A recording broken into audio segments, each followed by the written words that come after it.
আসসালামু আলাইকুম, আশা করি সকলে ভালো আছেন। তো আমি আজকে একটা ইসলামিক গান নিয়ে আসছি, জানি না কীরকম হবে। এটা হয়তো অনেকে শুনেছেন, যদি ভালো লাগে তাহলে অবশ্যই আমার পাশে থাকবেন আর আমার পেজটা ফলো করে দেবেন। তাহলে চলুন।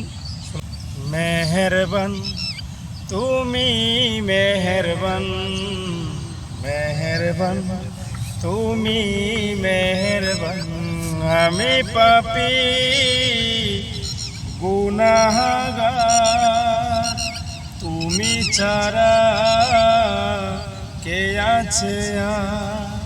ক্ষমা করো ও গো প্রভু, তাওবা করি বারে বারে। রাহিমু রহমান ইয়া কারিমু মেহেরবান, ইয়া রাহিমু রহমান ইয়া কারিমু মেহেরবান, মেহেরবান তুমি মেহেরবান।